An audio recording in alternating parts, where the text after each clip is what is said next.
Olá, Floripa, olá, Brasil, olá, mundo, eu estou aqui André Patunas e este é o programa Vida Inteligente. Trazendo hoje nosso querido amigo e irmão Jean Vauelan, Rogério de Almeida Freitas, e nós vamos falar sobre um tema que tem assunto, se fizerem 50 lives sobre isso, mais 100, mais 500, mais 1000, o assunto não se esgotará. E hoje eu quero dirimir as minhas dúvidas, porque eu tenho um encantamento muito grande por essa civilização e eu quero saber mais sobre ela. Hoje nós vamos falar sobre a queda da Atlântida, né? O que levou à queda, e antes disso nós vamos falar sobre a própria civilização, o que era. Então vamos ver o que a gente pode acrescentar às nossas questões, às nossas dúvidas. Como é que você está, Elan? Tudo bem?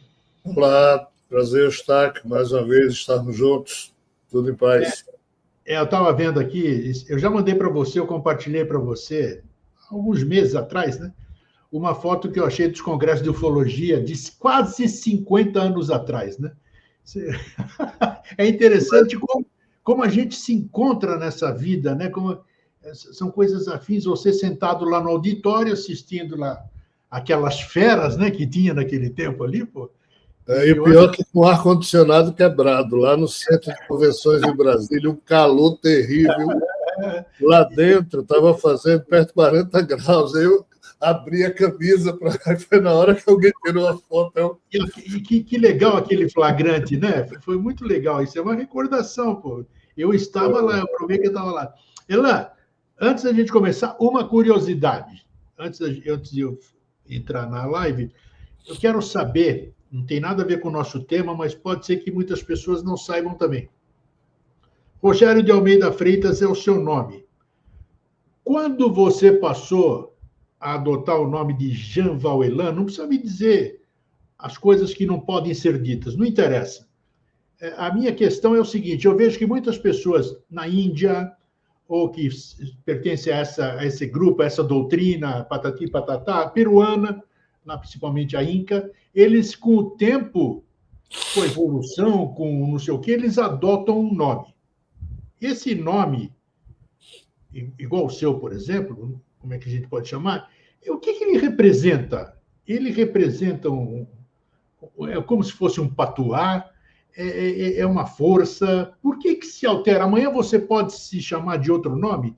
Vamos dirimir essa pequena dúvida e depois a gente segue adiante. Se você não se incomodar, claro. Nem um pouco. No meu caso, foi pura covardia. Eu era eu era funcionário da Caixa Econômica Federal, né? E comecei a lidar com assuntos malucos que atrapalhavam a credibilidade, vamos assim dizer, profissional. Né? Entendo. Então, assim, quando eu passei de 1986 até 1991, sendo literalmente acostado, mas era um verbo não é apropriado. Eu passei esse período envolvido pelos espíritos, mas não era acossado. Eu exagerei aqui, não é conveniente. E os espíritos, com muita gentileza, me conduziram ao ato da escrita. E eu escrevi muito, de 1990, 91 até 96, mas escrevi para mim mesmo. Até então, ninguém sabia nem o que eu estava fazendo. Minha própria família, minha própria esposa, me via acordado 2, 3 da manhã, tendo que trabalhar às 7. Ele está acordado ainda? Eu digo, estou estudando, mas estava escrevendo. Mas eu não estava escrevendo livros, estava escrevendo apontamentos. Porque nessa época não existia, pelo menos comigo, não existia computador, e eu tinha que escrever mesmo à mão para registrar, organizar os conhecimentos. Sim. Então, em 96, uma senhora apareceu na minha vida, um casal de amigos, na verdade, e essa senhora forçou a barra e falou lá, me viu no hotel e viu papiros em cima de minha cabeça, coisa e tal, e disse que eu tinha informações que eu tinha que passar adiante, falou com um editor em São Paulo, isso aconteceu aqui em Natal. Então, assim, quando esse editor me ligou querendo editar os livros, eu vi que havia toda uma orquestração ao meu redor, E eu pensei comigo mesmo, putz, eu não queria escrever nada disso, escrevi, não queria me envolvi, lá vou eu publicar, mas com meu nome eu não vou publicar. A covardia aparece nesse sentido, tá? Porque eu era gerente de banco, coisa e tal, e os assuntos são muito malucos. Sim. Isso foi em 96, hoje é 2024, e os assuntos continuam malucos, então imagina a época. Então, assim, quando eu invento, digo, tá bom, então eu vou publicar, mas não vai ser com o meu nome. Nessa hora, alguém interferiu, dizendo, já que você decidiu publicar com pseudônimo, a gente vai propor um pseudônimo. Eu digo, tá bom. Eu pensei que ia ser um nome qualquer, brasileiro, mas aí veio essa coisa estrangeira, Jean Val Erland, eu digo, que porra é essa? Não tenho a menor noção que é isso, nem gostei. Né? Não, coloque isso aí, porque você vai. Um dia você vai entender lá na frente. Como eu fazia aquilo, meio que de saco cheio, e jamais imaginei que um dia seria conhecido por mais uma outra pessoa, além de mim mesmo, como sendo o autor dessas maluquices. Então, assim, no meu caso, que foi isso. Mas há uma outra componente. O espírito que me anima, de vez em quando, faz isso com os seus personagens humanos, para trás.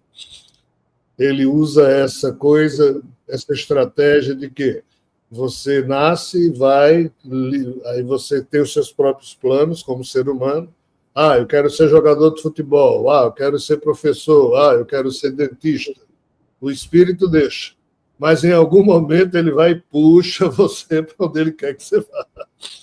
Mas só que na lógica humana você já é dentista, já é jogador de futebol, aí você já é minimamente conhecido como aquilo. Aí você cria um outro pseudônimo para desidentificar ou para separar uma coisa de outra.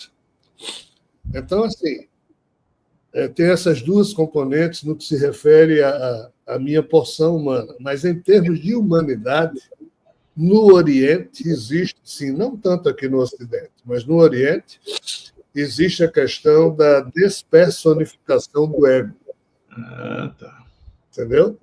Ou seja, se Rogério, se Eustáquio são pessoas conhecidas e vão fazer tal coisa, mas essa tal coisa é algo muito singelo, é algo muito difícil, é algo sei lá o quê, para não ter uma questão de ego. Então, é como se fosse um novo batismo espiritual. A partir dali, você se despersonaliza, o ego de Rogério, o ego de Eustáquio, deixa de existir, vale até ali, mas ali para frente acabou. Aí aparece um novo nome só como maneira de reorganizar a mente. Basicamente, é só isso. É interessante, o que você falou, isso aí me faz ver que essas pessoas que adotam esse... Estou no Ocidente, né? Não estou lá no Oriente, eu estou aqui, eu posso falar por aqui. Essas pessoas que adotam o nome, não sei o quê, e adotam a torta direita, né? Eu passo a ser, a partir de hoje, uma Mapren não sei das quantas, e não sei o que lá. E essas pessoas, como é para trabalhar o ego, como você falou, é exatamente o contrário. Essas pessoas que eu percebo, a maioria, 90% delas ou até mais, a partir do momento que adotam esse nome, se acham que mudaram e viraram alguma coisa. Não sei se você coaduna do meu ponto de vista. Então, está trabalhando ao contrário do que deveria ser. Esse que é o meu ponto de vista. Tem esse campo aí que eu não sei analisar direito. Mas aí entra numerologia, entra uma série de outros campos do conhecimento em que essas pessoas se associam a isso, né? E, de fato, há uma questão de ego, você tem toda a razão. A pessoa se sente orgulhosa daquilo, a pessoa se acha, blá, blá, blá, algumas delas. Né? Outras fazem orientadas por mentores espirituais ou coisa parecida. Ou seja, a questão da identidade humana realmente não vale um risco na água. Verdade. Quando a gente nasce, alguém põe o nome no corpo e a gente vai se auto-acostumando a pensar que é fulano, que é beltrano, né? Então, de fato, isso não tem muita importância. Mas, como você bem sintetizou, esses dois caminhos aí, o de controlar o ego e o de fazer com que o ego fique cada vez mais se sentindo o que não deve, Infelizmente, nós humanos somos vítimas disso aí. São escolhas, né? Obrigado por esclarecer isso. Achei que era necessário e muita gente deve ter matado a curiosidade. Vamos entrar na questão. Eu tenho um encanto. Eu nasci na Grécia, você sabe. Já fui no meu país diversas vezes. Lindo, pisando na história. Mas, mesmo sem eu conhecer, entre aspas, Atlântida, eu tenho um encantamento pela Atlântida que é como se eu tivesse vivido lá, vamos dizer, né? Na minha juventude ou infância-juventude, fazia-se muito mais filmes do que hoje, né? Muito mais. E fazia-se, interessante isso, nem sei porquê, fazia-se muitos filmes sobre a Atlântida, nos anos 50, 60 e por aí. E eu não perdia um, rapaz. Eu ia lá naqueles cinemas de São Paulo e, olha, eu saía preenchida ali, é como se eu estivesse dentro da tela, né? E a Atlântida sempre me encantou. Então, tudo bem, até aí tudo bem. Pode ser loucura da minha cabeça, não importa, eu tenho uma paixão incrível. Lemúria, já nem tanto. A gente sabe, a gente cresce dentro dessas histórias, né? Lemúria, Atlântida, e vai indo, vai subindo, Ariana e tal. Quero saber o seguinte: como é que surgiu? Agora a pergunta: como é que surgiu a civilização Atlântica? Eu não quero saber onde é que era, não quero saber onde é que afundou, não quero saber onde é que está, nada. Isso aí, todo mundo quer saber isso, não sei para que achar onde é que era a Atlântida, né? Como surgiu a civilização Atlante? Efetivamente, os últimos 23 mil anos correspondem àquilo que os geólogos chamam de máximo glacial, ou seja, até 23 mil anos atrás, a Terra passou por um grande congelamento. Estava totalmente, quase, muitas das partes do planeta estavam congeladas. E essa coisa de aquecimento global que a gente chama, efetivamente começou 23 mil anos atrás, quando sequer o homem conseguiria, por ele mesmo, criar processos que provocassem isso. Então, é um processo natural, entre aspas, da natureza do universo. O gelo começou a derreter. Isso é um fato. Quando o gelo começou a derreter, ocorreram migrações, ocorreram uma série de situações, por exemplo, o que você falou aí da Lemúria. A Lemúria, ou o continente de Mu, também pode ser chamado de Kumari Kandan. É uma tradição hindu, que isso é cientificamente comprovado. Se a gente olhar para o mapa da Índia, exatamente na parte sul, onde a Índia acaba, do lado direito, olhando no mapa, tem o Sri Lanka, o antigo Ceilão, Sim. que há 23 mil anos não era uma ilha, fazia parte do continente. Hoje é Sri Lanka, né? Hoje é o Sri Lanka. Sri Lanka, o antigo Ceilão. Mas quando a água começou a subir pelo descongelamento, então aquilo ali foi separado, o istmo que ligava uma parte à outra deixou de existir, então hoje é uma ilha. Essa mesma elevação da água cobriu um continente que existia na continuidade do sul da Índia, que é chamada tradição Kumari Kandan, que, em se estendendo pelo Oceano Índico, realmente ali havia um continente, e o realmente aqui, porque os geólogos, os próprios estudos científicos mostram isso, e ali no sul da Índia já foram feitas várias expedições de estudos subaquáticos em profundidade, e a turma encontrou cidades, tem muita coisa ali. Então, assim, do mesmo modo que isso aconteceu na Índia, isso aconteceu em outras partes do planeta. Notadamente, indo agora para a região atlântica, isso aconteceu no Oceano Índico. No Oceano Atlântico estava o mesmo processo, que até hoje continua. O mar está subindo. Há 23 mil anos que o mar está subindo. Então, existem, indo agora para a sua pergunta, existem, que eu saiba, muitas Atlântidas, entre aspas, todas elas derivadas do mito da Atlântida grega, da Atlântida descrita na cultura grega, nas conversas de Platão, de Sócrates, dos sábios da época, que, segundo ele, essas histórias vieram dos sacerdotes de Sais, alguns chamam Sais, uma cidade lá do Egito, em que sacerdotes egípcios transmitiram isso para a cultura grega. Isso o quê? Que os habitantes da Grécia e parte dos habitantes do Egito, lá atrás, ou seja, uns 10 mil anos atrás, antes da época de Platão, eram descendentes de uma civilização que existiria no âmbito do Mediterrâneo, okay, a oeste de Marrocos, e as definições são muito claras. Então, ao invés de você perguntar como surgiu a Atlântida, eu não saberia responder. Mas se você me perguntar como surgiu o mito da Atlântida, aí a gente sabe. É a segunda vez que você fala mito. Estou ligado aqui. Por quê? Porque, de fato, é um mito dentro de um assunto muito mais amplo. Eu escrevi uma trilogia chamada Terra Atlantis.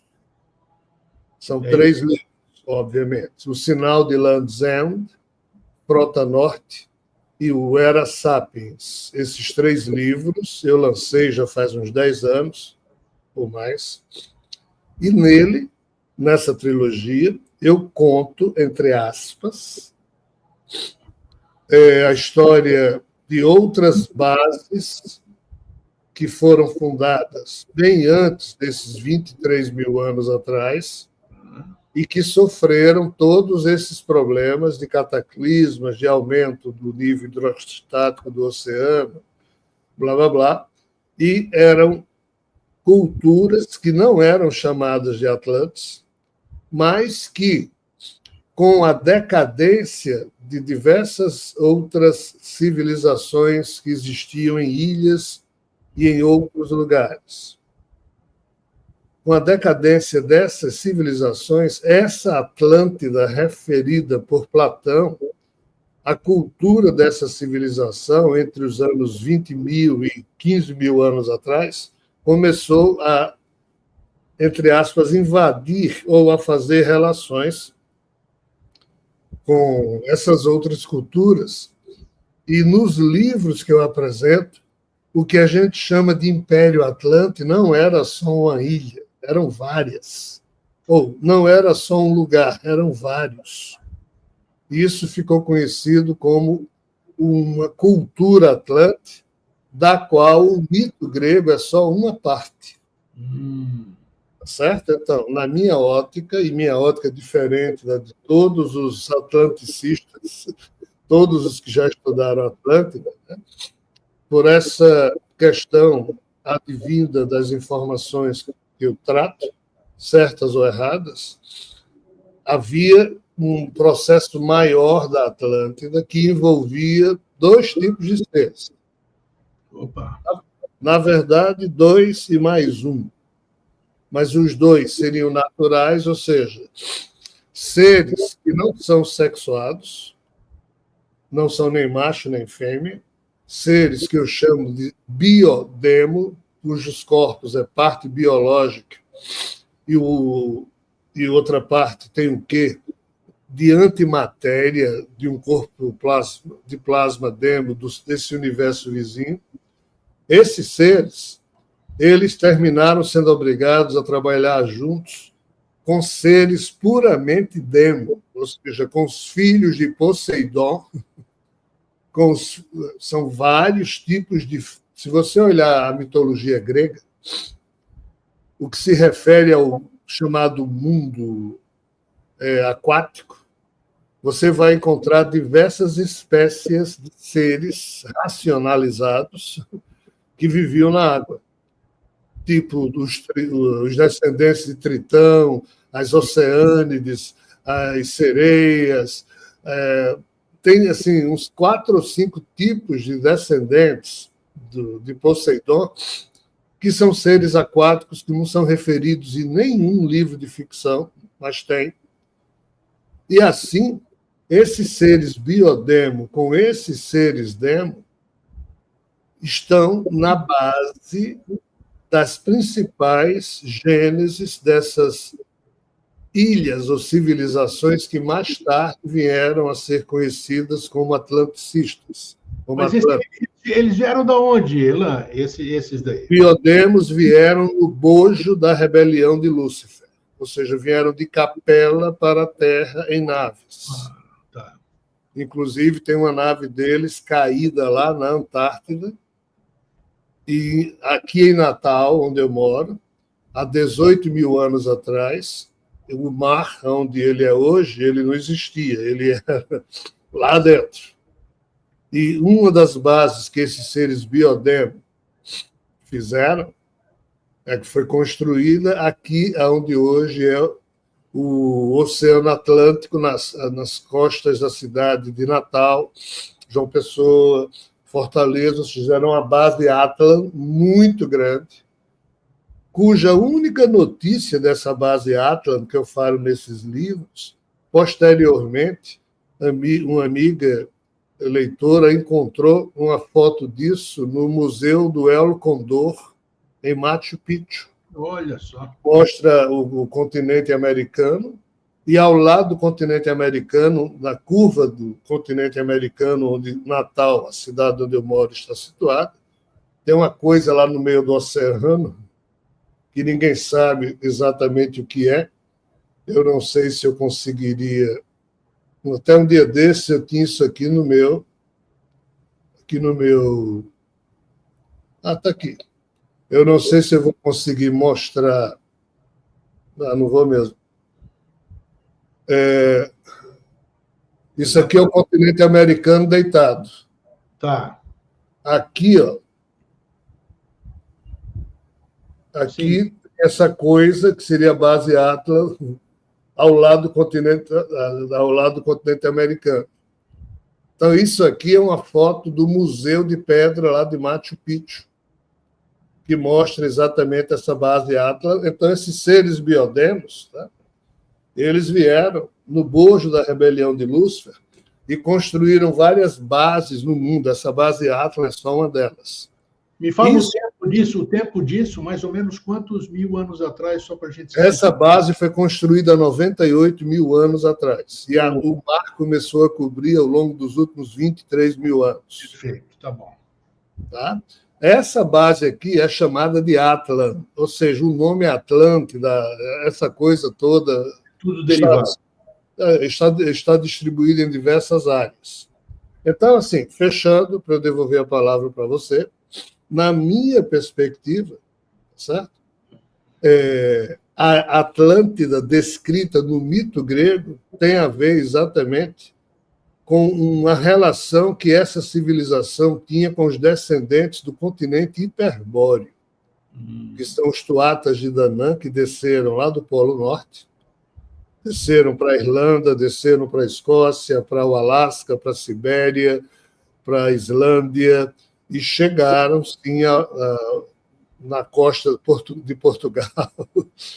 E, assim, há uma interação da Atlântida com os sobreviventes da Hiperbórea. Em resumo, na minha opinião, não existe uma só Atlântida. Tá. Não era, então, não era um único continente como se divulga por aí? Não. Tá. A história da Atlântida transcende um só lugar. Por isso que eu queria abordar o assunto, porque é exatamente isso. O que se fala? Era tudo um continente só, né? E aí afundou uma parte, e depois a última parte afundou 9 mil anos atrás, que era Poseidones e tal. Isso que se fala, né? Então, por isso que eu queria me aprofundar mais, porque eu sinto que tem alguma coisa que é muito maior do que essas histórias que contam aí. Agora, como é que se formou essa... Você falou que esses seres se juntaram com os que vinham do norte, de outros locais. E como é que foi esse convívio? Esse convívio dos seres que vieram de Capela e outras origens? Os seres de Capela são biológicos. Esses filhos de Poseidon são extrafísicos. vieram do universo vizinho e se adaptaram às condições desse universo. Sim. Vir do universo vizinho para cá pressupõe um jogo que a ciência está longe de poder decodificar, que é o jogo da antimatéria se adaptando à matéria. Porque, em tese, quando antimatéria e matéria se encontram, se autodestroem. Mas esses seres aprenderam a fazer alguma coisa aí e houve uma adaptação depois de muitos milênios. Né? Então, assim, essas histórias são muito antigas. Sim. Como eu disse, tem essas duas componentes, ou seja, a componente biodêmica dos exilados de Capela, da questão de Lúcifer, mas a componente demo desses seres que não são humanos e por isso são estranhos, porque vivem na água, mas têm um tipo de racionalidade. Mas tem agora a presença, eu disse, são duas componentes mais uma. A terceira componente é a do Homo sapiens, que, ao longo dos últimos 12, 13 mil anos, se associou a essa história, porque esses seres começaram a se consociar com os humanos. Então, nós estamos falando aqui de 3 tipos de seres distintos: seres biodemos, seres humanos e seres aquáticos estranhos, de diversos tipos, que terminaram convivendo no hiperbóreo, e quando o hiperbóreo teve problemas, essas chamadas ilhas ou lugares onde a cultura atlântica se fez presente eram compostas por esses 3 seres. Os milesianos, os filhos de Mili, que viviam no norte da Espanha, onde hoje é o País Basco, esses humanos eles subiram para a Irlanda e também desceram. Ou seja, essa tribo de Homo sapiens tem relação profunda com o cerne da mitologia celta, que se deu lá em cima, no norte, mas também com a mitologia do mito atlante grego. Tá? Existem outros mitos que não são gregos e também falam da Atlântida, só que com outro nome, ou de outras Atlântidas. Você fala de mito e eu quero já perguntar de um, que até ia tratar com você num programa especial, né? Mas Capela é uma realidade? Foi uma realidade? O que é uma história do nosso irmão lá? Como é que é o nome dele? Chico Xavier. Não foi outro que o autor desse livro, Os Exilados Edgar Armand. Isso, exatamente. Mas Edgar Armand só falou disso porque Chico Xavier falou primeiro. Não sabia, eu não sabia. Em 1947, Chico Xavier lançou um livro chamado A Caminho da Luz. Sei. E em um dos seus capítulos, Chico Xavier aborda as chamadas promessas, as revelações sucessivas do Cristo cósmico. Tá. E apresenta nesse capítulo o tema Os Exilados de Capela. Olha só, não sabia disso. Pois é. Então, isso foi em 1947. Nos anos 50 e 60, Edgar Armand, com base nessas informações de Chico Xavier, do livro A Caminho da Luz, basicamente replica todas as informações e acrescenta uma ou outra nova informação advinda de amigos espirituais, de mentores espirituais que trabalharam com Edgar Armand. Só que o que ali eles falam é de exílio espiritual. Ou seja, Capela seria uma estrela como o nosso Sol, que tem planetas, como o nosso Sol também tem planetas, e em um desses planetas, ou em alguns desses planetas, ali teria existido problemas, esses capelinos morreram, e seus espíritos, a partir do plano espiritual de Capela, foram exilados, transferidos para o plano espiritual do sistema solar, ou seja, da Terra onde nós existimos. Eles saíram das cidades espirituais lá de Capela e vieram para as cidades espirituais aqui do Sol, vamos assim dizer, certo? E passaram a nascer na Terra. O próprio livro de Chico e de Edgar Armand afirmam que essa foi uma das componentes da criação da gênese do espírito humano. Só que nos meus livros, Terra Atlantis, além de eu explorar isso, eu também digo e segundo o que me foi mostrado, e pelo que eu próprio pude vivenciar, também ocorreu migração física, ou seja, seres saíram com naves lá de Capela, foram brigar em Antares e vieram dar aqui na Terra. Um exemplo. Esses seriam os biodemos, que eu chamo nos livros. Okay? Então tá aí, olha só a ligação da coisa aí. Agora, essa Capela, eu já olhei ali, já vi mapas. É astronômico, é certeza. Longe pra caramba. Como é que é? Você falou em naves físicas, tem tecnologia que a gente desconhece, a gente conhece a velocidade da luz, essas coisas aí, dobra do tempo e tal. Como é que esses seres trasladaram para cá, sem ser a questão do espírito, né? Porque o espírito se move por onde ele quer? Como é que foi esse traslado para cá? Então, fundamentação existiu o exílio de Capela, entre outras coisas. É isso que a turma afirma. E assim, existem diversas tecnologias no âmbito das fofocas que correm no mundo ufológico e espiritualista ufológico. Mas, assim, certeza não se pode ter, porque só quando se pode carimbar as coisas com certeza, quando o método científico entra em campo, isso é mera especulação. Mas, assim, no âmbito da própria especulação científica, por exemplo, Michio Kaku, ou Mikio Kaku, que é um cientista muito conhecido, né? Sim. Eu já li os 6 livros que ele lançou, e os livros dele são portentosos, né? No penúltimo deles, Michio Kaku diz: olha, essa questão de viagem no tempo já era. O que falta agora é só os humanos descobrirem a maneira técnica de realizá-la. Ou seja, um cientista, para ter a cara de pau de dizer uma frase dessa, é porque ele já tem uma certeza matemática. Sem dúvida, com certeza. Senão ele não diria, porque esse cara é respeitável. Né? Viajar no tempo é algo mais complicado do que viajar de um lugar para outro nesse universo. Ou seja, o que nós achamos complicado, que a Capela é longe, como é que eles vieram de lá para cá? Né? Esse longe aí, 40 mil anos-luz, não é nada.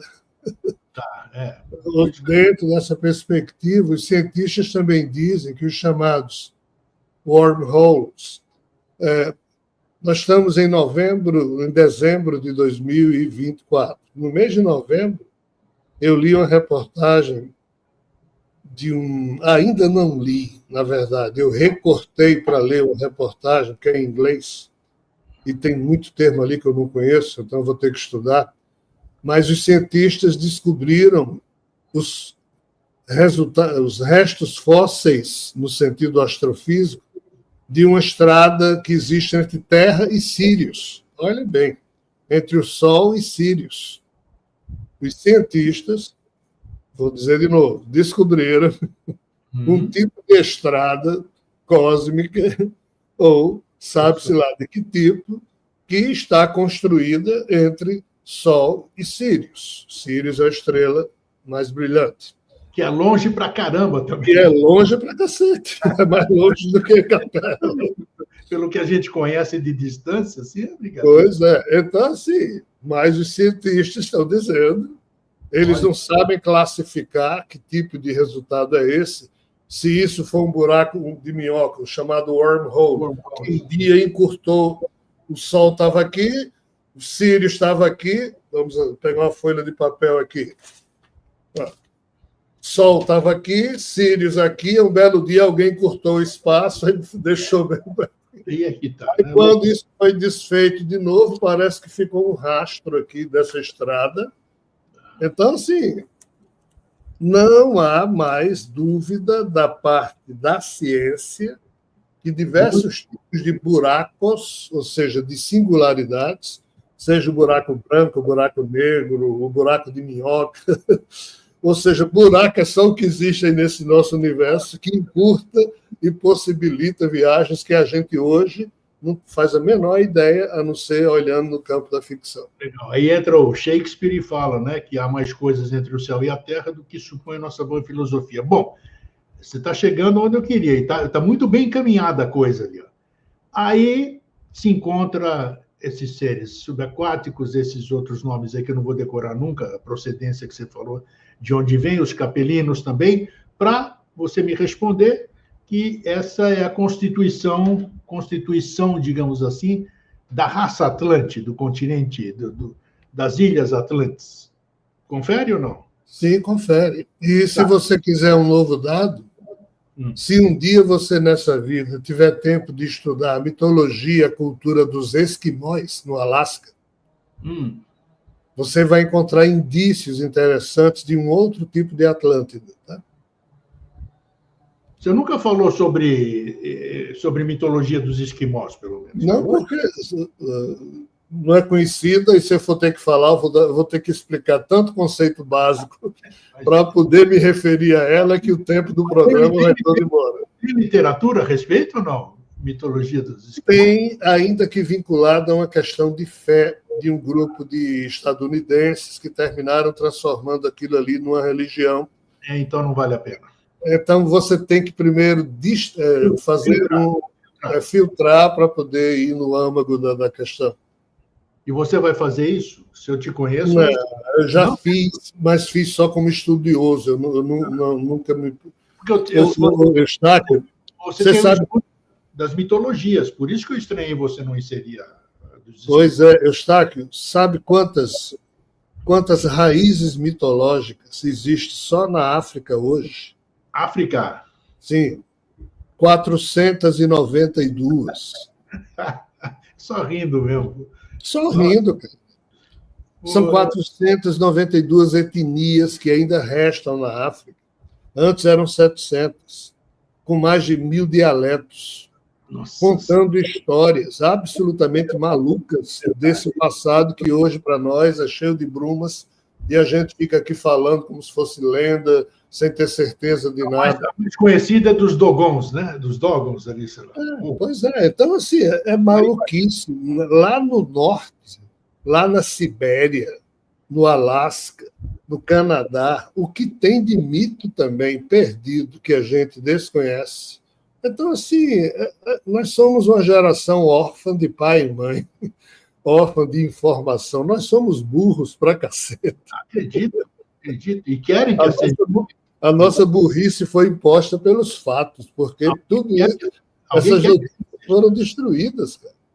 Por que eles querem? Alguém quer que a gente permaneça burro. Bom, vamos lá, prático, o assunto é vasto. E aí essas civilizações se juntaram e criaram, vamos dizer assim, o que seria a civilização atlântica. Isso, a pergunta que eu quero fazer, isso foi um acaso ou existia uma programação para isso? Existia uma programação. Na hora que você lê o Mahabharata, aí você vai ver que o autor do Mahabharata, que é um épico hindu, chamado Krishna Dwapayana, conhecido como Vyasa, outro que também tinha um nome, joga um epíteto ou um pseudônimo. Vyasa, quando na abertura do Mahabharata, ele diz, eu tive que escrever isso aqui de muitas maneiras. Para os Gandharvas, eu escrevi uma versão dessa história com cerca de 2 milhões de versos. Para os Yakshas, eu escrevi diferente. Para os Rakshasas, escrevi diferente. Para os Devas, para os Pits, escrevi diferente. Para os seres humanos, eu fiz uma short version, ou seja, uma versão resumida de 100 mil versos. Ou seja, uma Mahabharata que a gente conhece. E é grande pra cacete. Se eu pudesse dizer para vocês, o Mahabharata corresponde a aproximadamente uns 15 livros desse tipo aqui. Nossa Senhora! Tá? Eu tenho ali os 10 livros em inglês. É muita coisa. E isso é uma pequena versão, é uma versão resumida. Existe uma versão completa, Elan? Existe uma publicação? Em inglês existe. Em português eu não saberia dizer se ela é completa. Não, existe em inglês, em outra língua existe. Existe em outra língua. Existe em 2 línguas, uma língua sânscrita, a outra é Pali, existe em inglês, eu acho que deve existir em espanhol, eu não sei. Mas em português eu não sei lhe dizer, sei que tem umas partes. Mas, assim, Vyasa escreveu isso o quê? Uma mesma história para os humanos, uma mesma história para esses seres chamados Gandharvas. As Gandharvas é um tipo de espécie de ser que vivia e vive nesse universo vizinho. São seres estranhos. Os Devas também, os Yakshas também. Por quê? Porque nessa época estava em disputa a herança genética dos Bharata. Bharata é um dos irmãos de Rama que se encontra lá na essência da genética do povo dravidiano, que mais tarde veio a ser o povo hindu. Tá. Então, na época, se disputava se eram os Pandavas, os filhos de Pandu, ou os Kurus ou Kauravas, os filhos de Dhritarashtra, que iam herdar a terra. Bom, mas pera, você está falando, os hindus já são desse tempo aí? Nós estamos falando de 7, 8, 9, 10 mil anos atrás, que é o mesmo tempo da Atlântida. Tá. E, assim, no Mahabharata está descrito uma porrada de cidades atlantes, só que com outros nomes, com os nomes da cultura sânscrita. Entendo. Mas o que eu estou querendo dizer é que a guerra de Rama, descrita no Ramayana, que foi anterior à guerra de Kurukshetra, descrita no Mahabharata, essas guerras eram mundiais e tinha a ver com quem ia mandar na Terra. Então, o Império Atlante faz parte desse contexto. Quando os descendentes de Poseidon, os descendentes dos ex-exilados da rebelião de Lúcifer e uma tribo de humanos, uma etnia humana, se unem, era no sentido de disputar também, ou de fazer parte dessa confusão. Ao longo dos últimos milênios, sérios candidatos a tomarem conta da Terra, os Anunnakis e sumerianos, os Anunnakis que são os mesmos Nephilim, compõem um outro painel dessa história, vários seres de fora, ou dizendo diferente, várias forças de fora disputavam a Terra. A Atlântida é só um painel desse contexto. O que é que houve? Todas elas entraram em decadência e o Homo sapiens tomou conta da história. Por que entraram em decadência? A turma biológica, porque ficou sucateada, não recebeu apoio, e aí nós estamos falando de Anunnakis, de Sirianos, de Biodemos, de Capela. Por que não receberam apoio? Por quê? Porque alguém impediu isso. Porque a guerra é complexa, não envolve só a Terra. Tá. Eu tento explicar isso na trilogia. E os seres do universo vizinho, os portais se fecharam devido à entropia. Então, essa turma toda se radicou aqui na Terra, se estabeleceu aqui na Terra, mas não puderam progredir no sentido de organizar suas forças. Aí os humanos, que eram só os animais de estimação desses seres, depois passaram a ser massa de manobra nos seus exércitos, depois, com o tempo, passaram a ser dirigidos por esses seres. Um belo dia, isso se acabou e os humanos tomaram conta da Terra. A Atlântida é uma das últimas faces, ou dos últimos retratos, que se tirou desse assunto via o olhar grego, via o olhar do mito grego. Tá, então a Atlântida, pelo que você está falando aí, não era paraíso nenhum, né? Não. Só se fala de coisa boa, tecnologia Atlante, pelo que falam, mesmo que seja mito. Isso aí é romantismo. É mesmo? É romantismo, não tem nada a ver.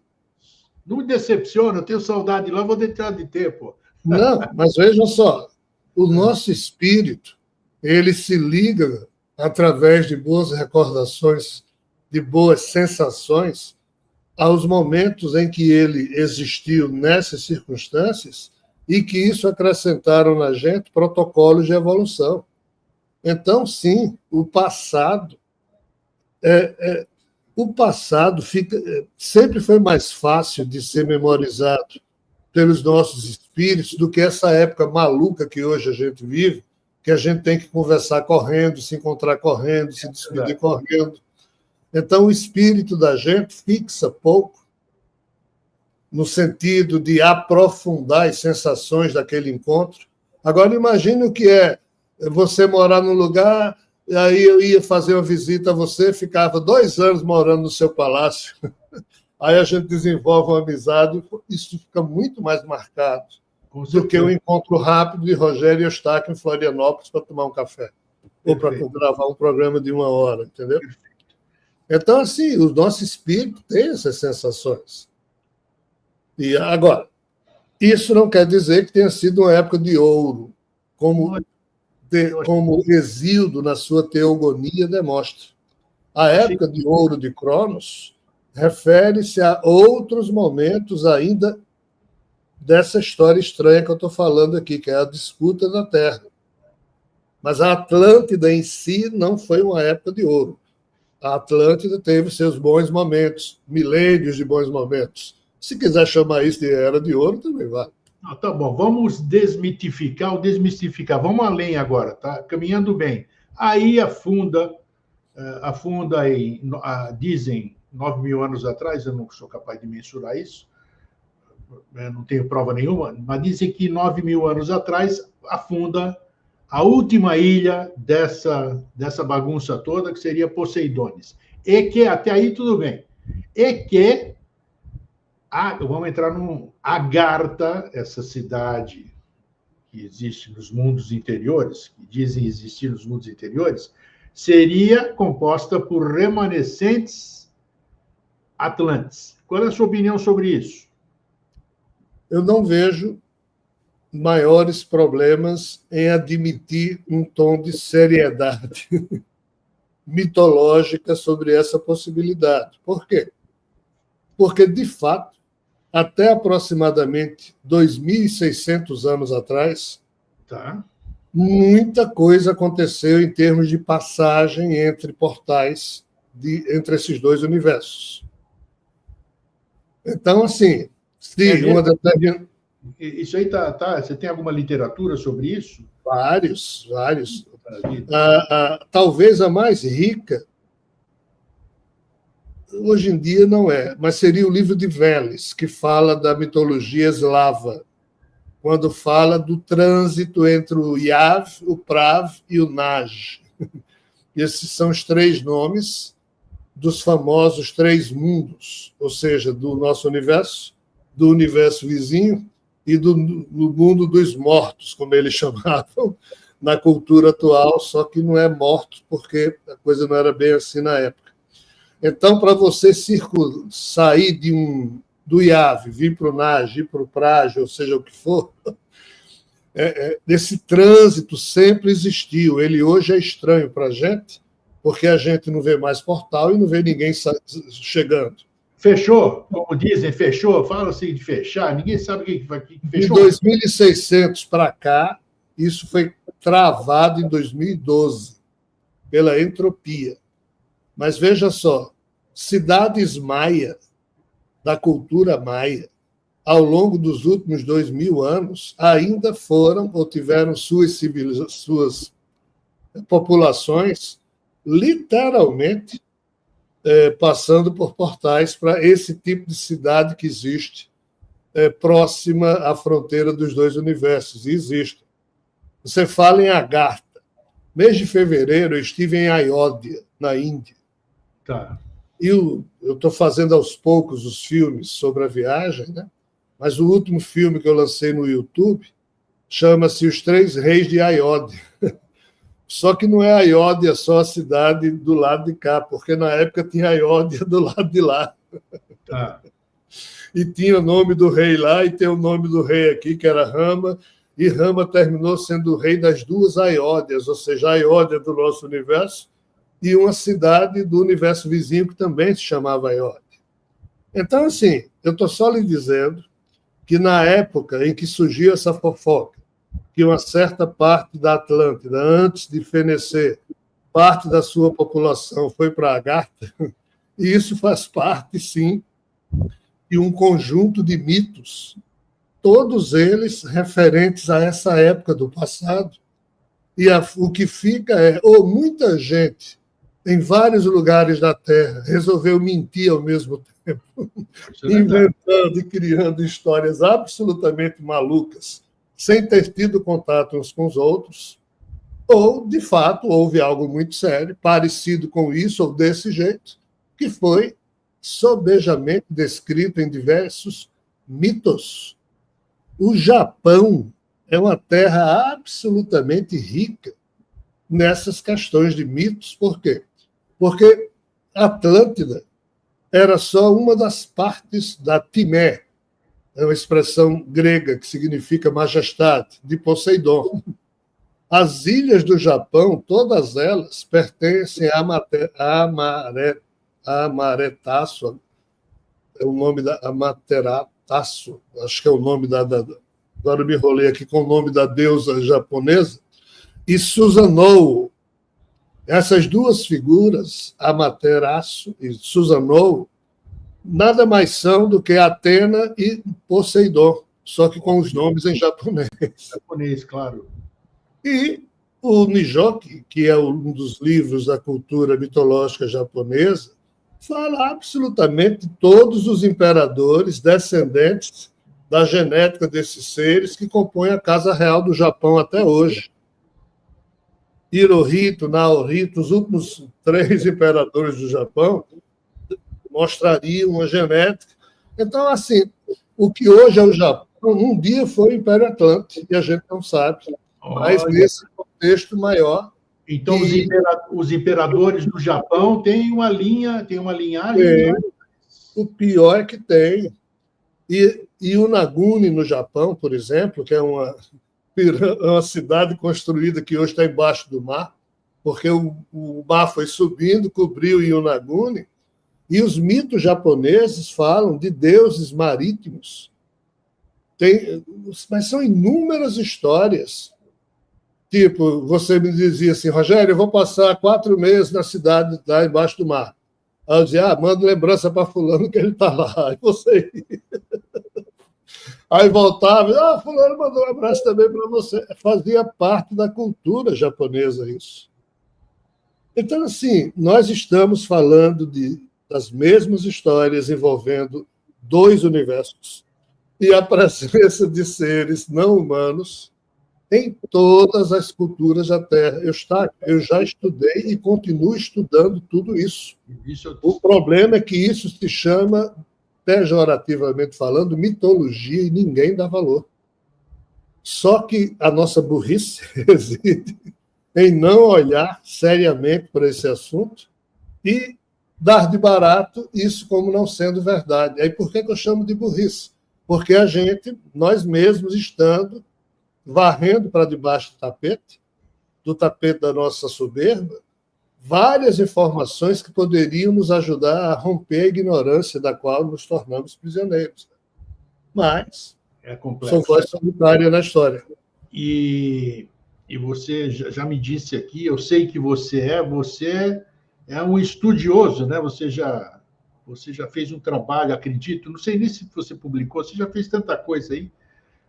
A mitologia é com você mesmo, né? Você estudou praticamente todas as mitologias, né? Celta, grego, estudando. E acho que você já falou aqui que cada uma confirma a outra, né? Então, aquela velha história, se todo mundo fala coisas diferentes sobre uma determinada coisa em locais diferentes, é porque onde há fumaça há fogo, né? Há um quê lá de conhecimento que é. Mas a mitologia, Elan, infelizmente, vai continuar sendo mito, principalmente nos dias atuais, onde a tecnologia, como é que se diz, fecha a tampa do caixão da mitologia, digamos, né? Não sei se você corrobora com isso. É a pá de cal, concordo, sim, a pá de cal. Então, não sei o que a gente... Não sei qual é o nosso próximo exílio, né? Os exilados da Terra vai ser. São choques de realidade que vão nos abrir os olhos. Só isso, choques de realidade. Mas nós estamos preparados para isso? Não, nem um pouco. Eu não estou. Eu estou mais perdido que cachorro em dia de mudança e essas coisas, não sei. A maior dúvida que eu tenho é não saber, que nem o meu conterrâneo lá. Eu só sei que nada sei. Quando ele falou isso, rapaz, nós tivemos um programa, uma recente gravação, nós falamos sobre. Você não tem tempo, mas se você puder, assista. Maiêutica, do Sócrates. A arte socrática da reprodução de ideias. Então, ele era o cara, ele fazia a pessoa pensar. E é isso que nós precisamos hoje, é pensar. Né? Porque a partir do momento que a gente joga tudo fora, os achismos, aí sim a gente começa a achar uma luz no fim do túnel. Meu querido amigo e irmão, foi ótimo, mais uma vez, as nossas conversas poderiam levar dias, né? Mas aí o público não consegue absorver, nem nós aqui, nem eu consigo absorver tanta informação. Mas você me deu já dicas importantes sobre a Atlântida, essa trilogia aí, depois, quando a gente sair do ar, eu gostaria que você me repetisse aí, porque eu quero publicar essa trilogia que você falou, que você fez. Terra Atlantis. Okay? O nome da trilogia é Terra Atlantis. O nome da trilogia é Terra Atlantis. Perfeito. Aí, primeiro livro, Sinal de Land's End. Land's End é uma ponta no sudoeste da ilha inglesa. Então, é o Sinal de Land's End. O segundo livro é Frota Norte. Tá. E o terceiro livro é Era Sapiens. Era Sapiens. Então, são os 3 livros que compõem a trilogia Terra Atlantis. E, em resumo, essa trilogia me leva aonde? Rebelião de Lúcifer, Capela, contando com a Terra. E termina com a Segunda Guerra Mundial. O senhor Hitler. Hitler e a voz que o comandava. É mesmo? Aí já é outra história, né? Deve ser uma história, nem quero saber. Não. Nós não temos noção, mas a Segunda Guerra Mundial tem uma pitada ainda da rebelião de Lúcifer. É um problema muito sério. Tá, para a gente finalizar, tem mais 1 ou 2 minutos aqui.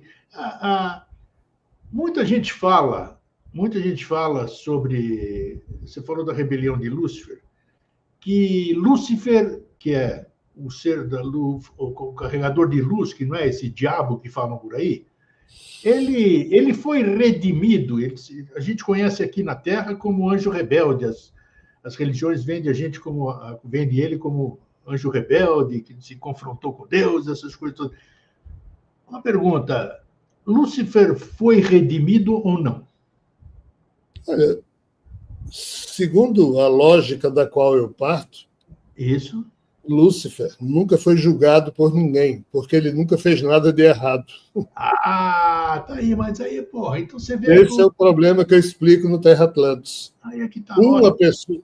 Então, assim, Lúcifer lida com a própria consciência dele no sentido de se pacificar frente às opções que ele escolheu, mas assim... As opções que Lúcifer escolheu, olhando na lógica da qual eu parto, eu assino todas elas embaixo. E qualquer ser humano minimamente decente também eu assinaria. Olhando hoje para o que se passou, o que é complicado, porque quando a gente olha para trás, a gente julga o passado com os nossos olhos e valores do presente, o que é uma furada. Perfeito, muito bem. Mas mesmo incorrendo nisso, essa é a história. Mas Eulus Bel, ou seja, Lúcifer, é um ser que nunca fez nada de errado. Apenas nele se iniciou uma pandemia que está em curso até hoje. Uma pandemia mental, porque ele descobriu que algo de muito errado existia com a criação ou com a Matrix na qual nós estamos inseridos.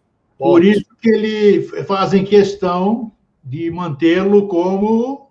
E aí tem um problema, né, Eustáquio? Quando você olha para o abismo, se o abismo olha de volta para você, em algum momento você está ali no penhasco, na beira do penhasco, olhando para o abismo, você tira a vista, você faz vista grossa, não olha mais para o abismo, senão... Ou seja, quando você busca a verdade, e se você a descobre, ou parte da verdade, e se você olhar a fundo para aquilo e aquilo não for uma verdade agradável, Ou você faz vista grossa ou você se ferra. Lúcifer se ferrou, Nietzsche se ferrou, Schopenhauer se ferrou. Grandes cabeças, grandes. Várias figuras se ferram. Schwarzschild, que foi o cara que fez as contas matemáticas provando que a relatividade geral de Einstein estava certo. Schwarzschild é um gênio russo. E ele disse que com as contas dele ele descobriu que era o quê? Era uma aberração isso que nós vivíamos. O cara morreu louco aos 40 anos. Todo mundo que olha para o abismo e não tira a vista morre doido. Prestar atenção. Então, por isso que a gente faz vista grossa. Eu e você, nós estamos conversando aqui com essa idade, porque a gente olha assim, de vez em quando tira a vista e esquece. Pode crer, pode crer. Que é a única maneira da gente não encher o corpo da gente com câncer, com doença. Né? Mas veja bem, eu vou terminar o programa de uma forma desagradável. Vamos lá. Se uma criança está sendo estuprada, e você sabe, e você fica olhando para aquilo, e não pode fazer nada para, aparentemente, impedir aquilo, mas se você tirar a vista, e a gente tira, porque se alguém contar uma história de sofrimento de uma criança para qualquer ser humano decente, não precisa ser de estupro, qualquer sofrimento, quando essa história está sendo contada, você já começa a se sentir mal. Não tenha dúvida. Então tem que parar a história, senão você não suporta. Falou tudo. Mas, para quem está sendo estuprado, saber que tem pessoas observando e tiram a vista para se incomodar, porque tem a ótica do estuprado. Para quem está sendo estuprado, essa pessoa iria adorar que Rogério e Eustáquio nunca tirassem o foco da consciência daquilo para ver se a gente pode fazer alguma coisa. Mas nós tiramos porque a gente não suporta lidar com a verdade desagradável. Lúcifer lidou com isso. É um herói, mas a Igreja Católica e uma série de outros. Tocar no nome dela aí, mas chamaram o cara de diabo, de demônio, blá, blá, blá. Isso mata a nossa burrice existencial. É isso aí, meu brother. Muito obrigado mais uma vez. Né? A gente tem muitos pontos de reflexão hoje, para todo mundo pensar. E é isso. Elan, até uma próxima oportunidade. Nós estamos em dezembro. Eu desejo uma excelente festas para você. Eu sei que a gente curte isso. Curtir a vida no lado bom, porque com todo problema nós humanos emprestamos dignidade e beleza à vida. E que a gente possa ter saúde e disposição para continuar fazendo o que a gente acha que está certo, né? É isso aí. Um abraço, Stark. Obrigado. Fraterno abraço. Tudo de bom, Elan. Tchau. Eita, papo bom, complexo. É bom esclarecer, é bom fazer a gente pensar, é bom contrariar o que a gente pensa. Pô, ele falou isso, mas eu pensava o contrário. Então, é claro, vou me permitir. Pô, se ele falou isso, eu vou pesquisar. Ele deve ter fonte. E é assim que a gente faz, não é aceitar tudo ou duvidar de tudo. A gente tem que se permitir de poder aprender. Pô, humildade, nem que seja 1% de humildade, já é um começo. É isso aí, gente. Um fraterno abraço e um feliz sempre. Tchau.